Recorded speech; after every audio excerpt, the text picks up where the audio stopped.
Hello and what is up, everyone?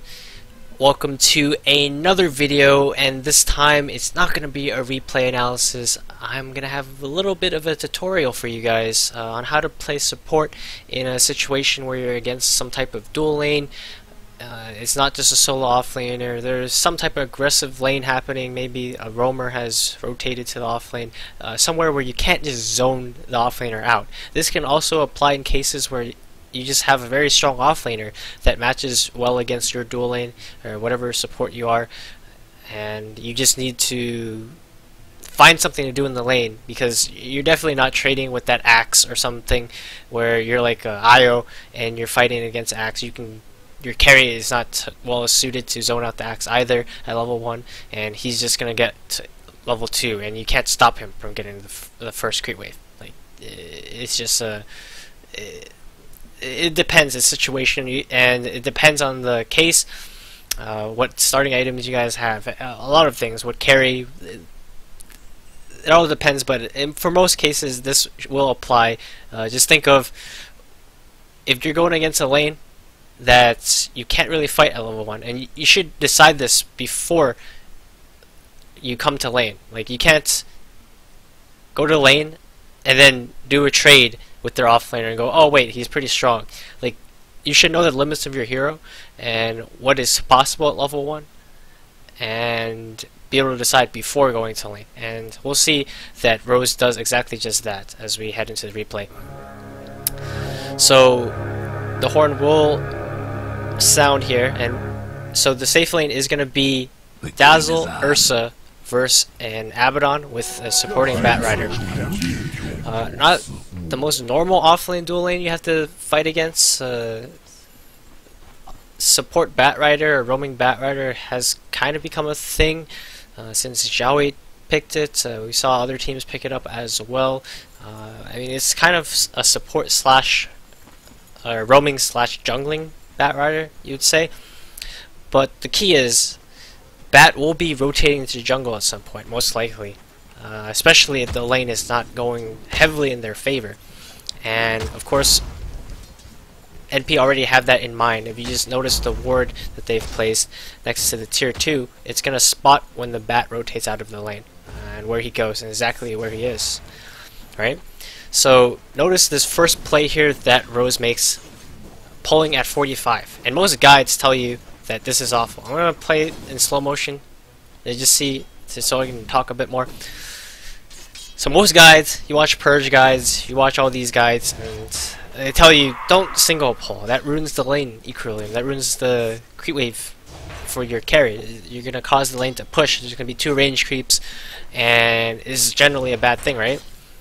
But in this case, in any case where you're playing against a lane where you can't zone, and you can't go for the pull through either, because they're going to stand there and just stop you from doing it, right?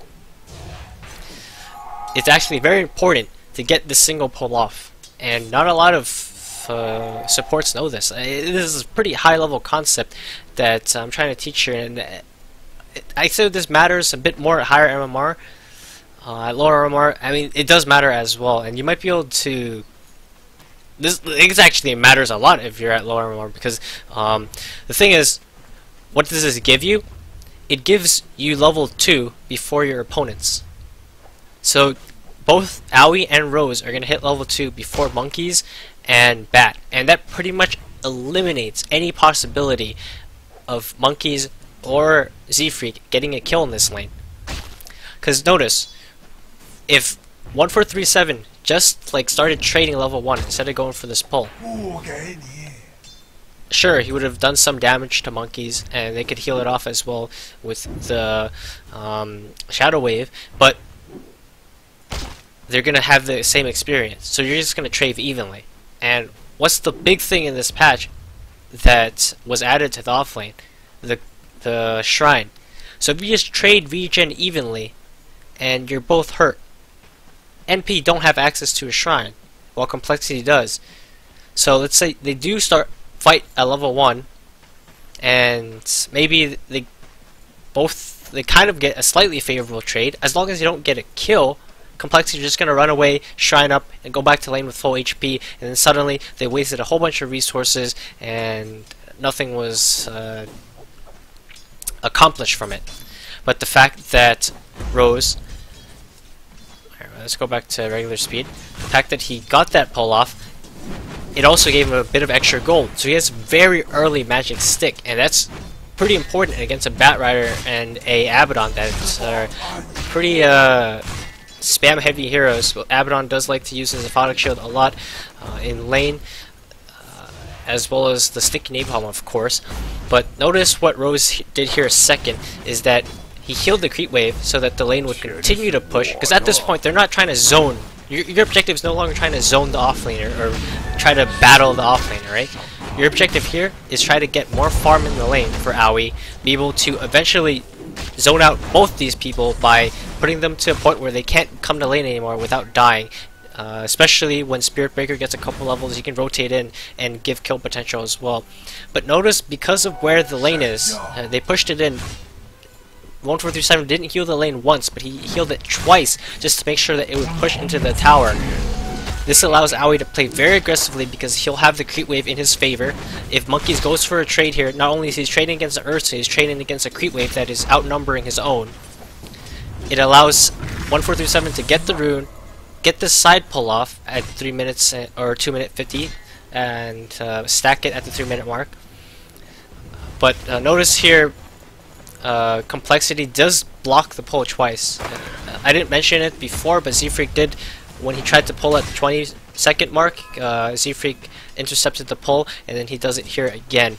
And NP, if they did get the pull off there, that would mean that they would have a very big advantage in the lane. But the fact that Complexity made the good play there and intercepted it twice, blocking that pull, means that they're going to be able to stay in this lane for a bit longer. But because of how Rose played the lane at level 1, it made the lane into pretty much a ticking time bomb for Complexity. They've pretty much lost all potential of being aggressive in this lane, or winning in this lane, and now they're just going to try to trade even and get as much farm as they can on Monkeys. And if we just look at the last hits and dies, Abaddon is doing very well. He has 15 CS. That's more than Aoi, who has 14, and now he's gonna get the extra CS with the Q there. And compared Rose as well, he has a couple of CS, but so does Bat, and Abaddon just dies here. And this is just the result of what happened in this lane. He played over aggressive, wanting to get farm, because at this point it is a lane where he can get farm in. But before, when I said this lane was a ticking time bomb, Aoi got level 4, and so did the Dazzle. So with the build that Aoi went with the points in Earth Shock, level or 2 points in Earth Shock, that's more slow than Monkeys Forever would have suspecting. And he thought that he could be a pretty fast hero, has the Aphotic Shield as well to remove the slow if he wanted and get himself away. But this is where the Spirit Breaker can go in the lane and find his charge and get the kill. So I'm going to end the tutorial here, or video, whatever, because pretty much the important part was, it was already complete. The rest of this lane is going to play out however, there's going to be fighting. I guess the most critical part was just them getting that kill. We can go back to it and just see how exactly they got it, I guess, but it's not the biggest deal. It was just Monkeys. It was a huge outplay or anything. It was just Monkeys being out of position, and because of all the things that happened in the early game before this point in time, and that's literally 2 minutes, so that 2 minutes mattered, and this kill definitely was a result of what Rose did in the first 2 minutes of the game. But let's just play it out here and see. Monkeys is getting zoned very hard, and I was focusing on what Rose is doing, but if you notice what Aoi is doing as well, he's playing very aggressive in his lane. He's using his mana a lot of Earth Shocks, and he's just trading, trying to run at the Abaddon every time he walks up, and this time Abaddon walks up too far, and he already had 1 stack of Fury swipes onto him, and Aoi was able to run him down, dive the tower a bit, and find that kill.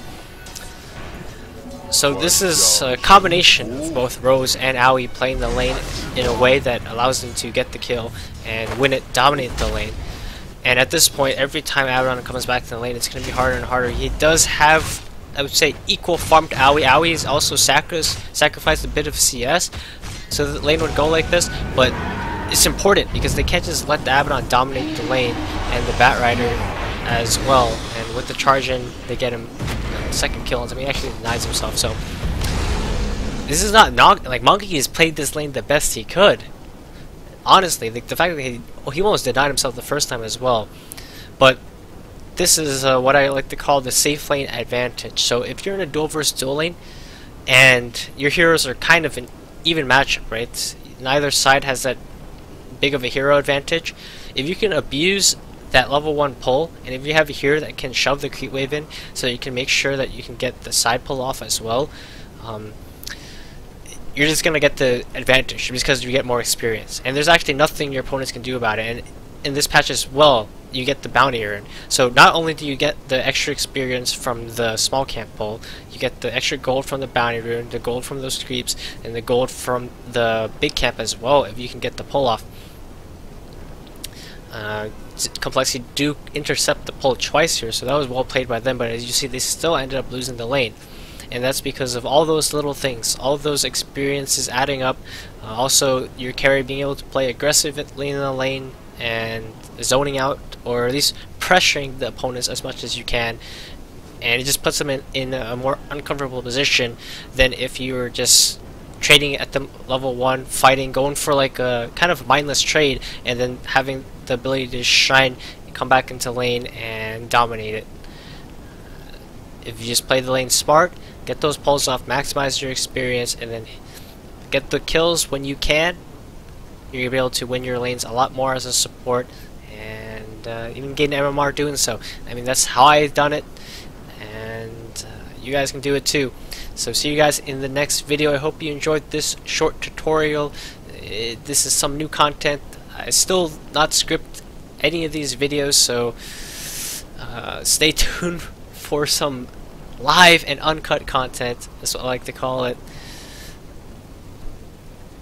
You never know what comes off the top of my head. See you guys next time, and see you later.